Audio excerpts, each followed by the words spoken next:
तत्कालीन नंदुरबार जिल्हाधिकारी बालाजी मंजुळे यांच्या जमीन गैरव्यवहार प्रकरणी विद्यमान जिल्हाधिकारी श्रीमती मिताली शेट्टी यांनी 8 अधिकाऱ्यांना निलंबित केलं आहे व 4 सेवानिवृत्त कर्मचाऱ्यांची कारवाई प्रस्तावित केलेली आहे।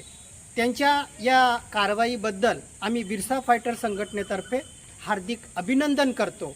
ज्या पद्धतीने ही कारवाई करण्यात आली त्याच पद्धतीने भूमाफिया आदिवासींचा जमीन लुटारू आमदार चंद्रकांत बटेसिंग रघुवंशी यांनी आदिवासींची जमीन, कूड कायदा जमीन, इनामी जमीन, महारवतन जमीन, शासकीय जमीन, देवस्थानच्या जमीन अशा अनेक जमिनी बेकायदेशीर व अवैधरित्या हडप केलेल्या आहेत।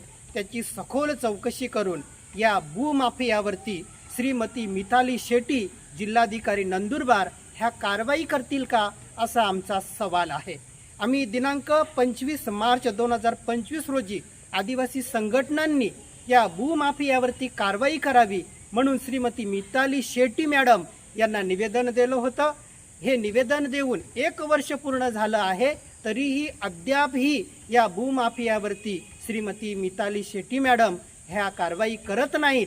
म्हणून श्रीमती मिताली शेट्टी मॅडम जिल्हाधिकारी हे राजकीय दबावाखाली काम करत आहेत का?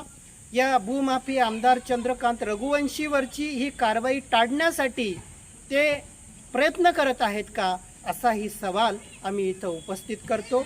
ज्या पद्धतीने ही जमीन गैरव्यवहार प्रकरणी कारवाई करण्यात आलेली आहे त्याच पद्धतीची कारवाई या भूमाफिया आमदार चंद्रकांत रघुवंशीवरती करावी अशी मागणी आम्ही आमच्या बिरसा फायटर नंदुरबार संघटनेतर्फे माननीय जिल्हाधिकारी नंदुरबार मिताली शेट्टी मॅडम यांच्याकडे केलेली आहे।